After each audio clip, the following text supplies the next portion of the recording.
So guys today we are discussing earthquake disasters के अंदर सबसे पहला अर्थक्वेक देखते हैं, सबसे इम्पॉर्टेंट भी है बेसिकली। इस पे काफ़ी दफ़ा आया, इस पे सुनामी पे वॉल्केनोस के ऊपर आ जाता है।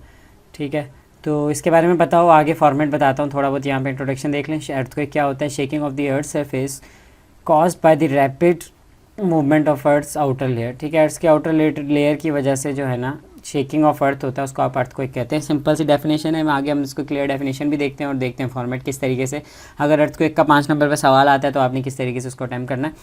सिंपल, पहले आपको ये डायग्राम तो समझ लें। आपको जहाँ जो जिस तरह के एरोज़ या डायग्राम में कुछ भी नज़र आता है ना, याद कर लें उसको, बस रट्टा मार लें और पेपर पर उसको लिख के आ जाएं। अगर उससे रेलेवेंट कुछ भी सवाल आता है, अर्थक्वेक से रेलेवेंट आता है तो ये वाली डायग्राम बना दें। ठीक है, अर्थक्वेक से रिलेटेड बना दें। ठीक है, अच्छा, अब अर्थक्वेक में आप आगे आपको बताना चाहिए अर्थक्वेक की वेव्स क्या होती हैं। उसको आप सिस्मिक वेव्स बोलते हैं। ठीक है, दो टाइप की वेव्स में डिवाइड होती है, एक बॉडी वेव्स होती हैं और एक सरफेस वेव्स होती हैं। बॉडी वेव्स भी मज़ीद दो में डिवाइड होती है, एक प्राइमरी वेव्स, ठीक है, दूसरी है शेयरिंग वेव्स। ठीक है, move the ground back and fourth. अच्छा, ये शेयरिंग वेव्स होती है, सही है।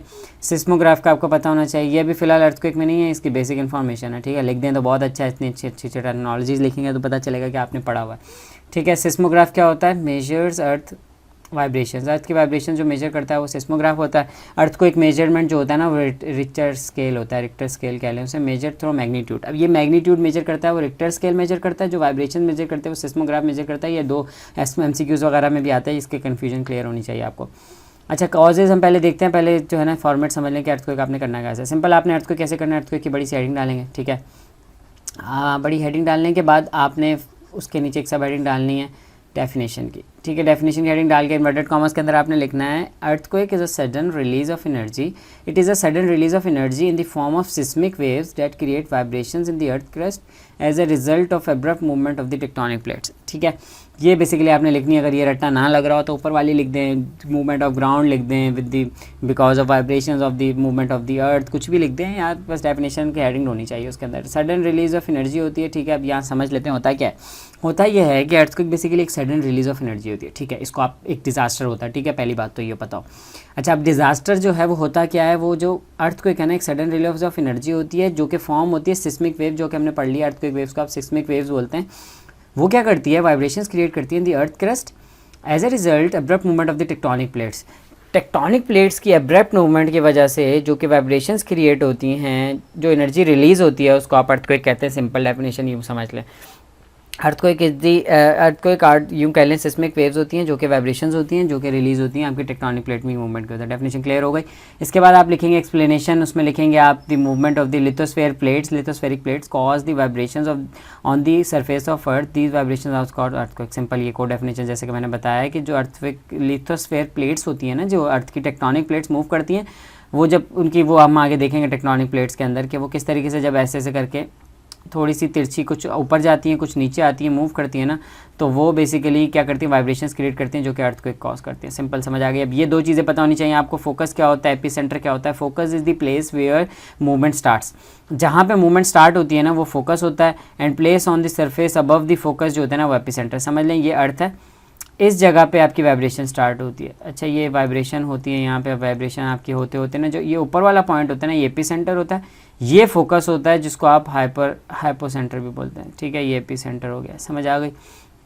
अच्छा, ये तो क्लियर हो गई दो चीज़ें। अब टेक्टोनिक प्लेट्स थोड़ा सा पता होना चाहिए कि उसके एक्सप्लेनेशन में आप लिख सकते हैं कि टेक्टोनिक प्लेट्स क्या होती है। Tectonic plates cover the entire surface of earth. Obviously बात है, पता है हमें। Surface of earth is in continuous slow motion, ये भी बात पता है हमें। ठीक है, टेक्टोनिक प्लेट्स कंटिन्यूस मोशन के अंदर होती है, ये बात आपको पता होनी चाहिए। टेक्टोनिक प्लेट्स अगर सेपरेट क्वेश्चन आता है तो वो भी आपको देखना पड़ेगा। They all are moving and rub each other in the some places. अब कुछ इनके जोड़ पॉइंट्स होते हैं, उसको क्रैक्स बोलते हैं, बेसिकली फॉल्ट लाइंस, फॉल्ट्स बोलते हैं। नीचे आ रहा है कि वहाँ से ना वो बेसिकली टच करते हैं। ठीक है, at such places motion isn't smooth motion नहीं होती है, इस वजह से वहाँ पे वाइब्रेशन क्रिएट होती हैं। ये हम एक्सप्लेनेशन पढ़ा रहे हैं यहाँ पे। ठीक है, आप यहाँ लिखेंगे एक्सप्लेनेशन के डाल के। कॉजेज़ अभी हम आगे देखेंगे, कॉजेज़ अभी नहीं आए। ठीक है, इसके कॉजेज़ ऊपर पड़े हुए हैं। अच्छा, वैसे तो ये मेजर कॉज यही है जिसकी वजह से आप लिखना चाहेंगे, लेकिन अब थोड़े से एक पॉइंट्स वगैरह की सूरत में लिखेंगे। ये तो फिनोमेना है ना, ये फिनोमेना समझ आना चाहिए, एक्सप्लेनेशन करेंगे आप इसकी।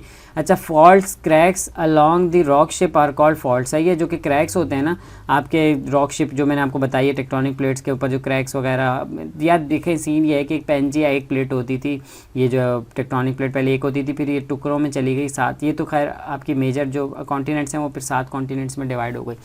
इसी तरीके से जो अर्थ की जो प्लेट्स है ना वो भी नीचे उसके अंडरग्राउंड जो पूरी क्रस्ट है वो भी 7 या 8 प्लेट्स के अंदर डिवाइड है और वो कंटिन्यूस मोशन के अंदर होती है और उसके जो कुछ फॉल्ट्स होते हैं ना वहाँ पे स्मूथ मूवमेंट नहीं होती, वहाँ पे वाइब्रेशंस क्रिएट होती थी जब वो आपस में टकराती है, इसकी वजह से अर्थ को एक कॉज होता है। ठीक है, they may break through the ground surface और deep in the earth location fault पर दिस फॉर सिंपली फोकस जहाँ पे होता है वहाँ पे फोकस क्रिएट हो जाता है और उसके ऊपर एपिसेंटर होता है। सही है, ये तो हो गई सिंपल बातें। ठीक है, अब आपको उसकी कॉजेज एक्सप्लेनेशन बता के आप उसकी कॉज बताएंगे। देखिए कॉजेज आपने सबसे पहले आप बताएंगे कि भाई प्लेट टेक्टोनिक थ्योरी लिखेंगे यहाँ पे, वही जो हमने ऊपर नीचे डिस्कस किया सारा सिंपल वही प्लेट टेक्टोनिक थ्योरी के अंदर आ जाएगा।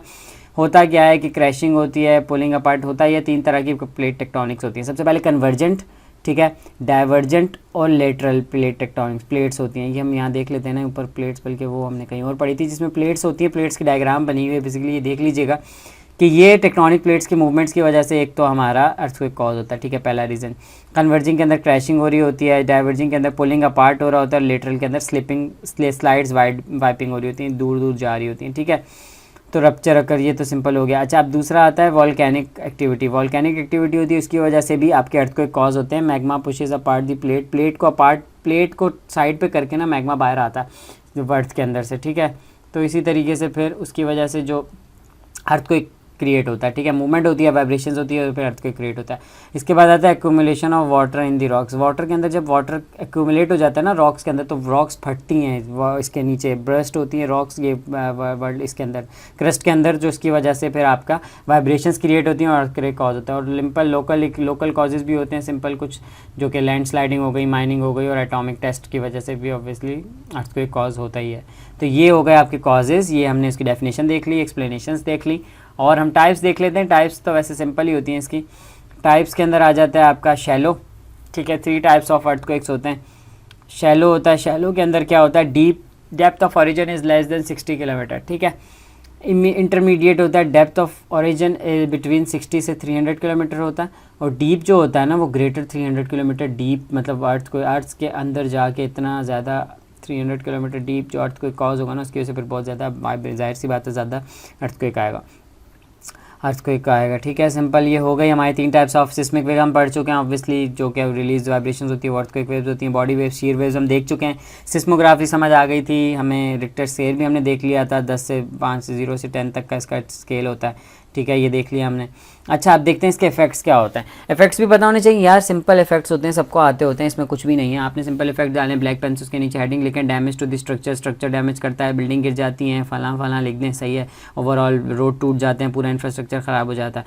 ठीक है, सी एक्टिविटी क्या होती है, सी एक्टिविटी डिस्टर्ब होती है इसकी वजह से। ठीक है, आपका फ्लड्स आ जाते हैं, वाटर अर्थक्वेक होगा तो ऑब्वियसली फ्लड आएगा ना, सही है, जो कि हम सुनामी पढ़ चुके हैं पीछे, सुनामी की वजह से का डिस्ट्रक्शन हो गया। फिर लैंड स्लाइड्स होती हैं और एवलांच भी आपकी अर्थक्वेक की वजह से होती है। एवलांच हम आगे जाके देखेंगे। लैंड स्लाइड्स होती हैं जब लैंड्स आपके ऊपर पहाड़ी इलाके के अंदर जब अर्थक्वेक आता है तो लैंड स्लाइडिंग होती है और उसी की वजह से बर्फ़ एवलांच, जहाँ पे बर्फ़ आती है वहाँ पे एवलांच नीचे आते हैं। ठीक है, सोशियो इकोनॉमिक लॉसेज होते हैं, सिंपल सी बात है, आपकी सोशियो लोगों के इकोनॉमिक लॉसेज होते हैं जिसमें उनके घर चले जाते हैं, क्रॉप्स वगैरह तबाह हो जाती हैं और ये सारी चीज़ें जो भी आपका infrastructure, health care system, education का जो भी एरिया, अगर वो सारे लॉसेज में आ जाएगा तो ओवरऑल आपका सारा सोशियो इकोनॉमिक लॉसेज में आ जाता है। एनवायरमेंटल इम्पैक्ट्स पड़ते हैं इसके ऊपर, जाहिर सी बात है कि आपके अगर ट्रीज़ वगैरह ख़त्म होगा तो डिफॉरेस्टेशन अल्टीमेटली हो रही है।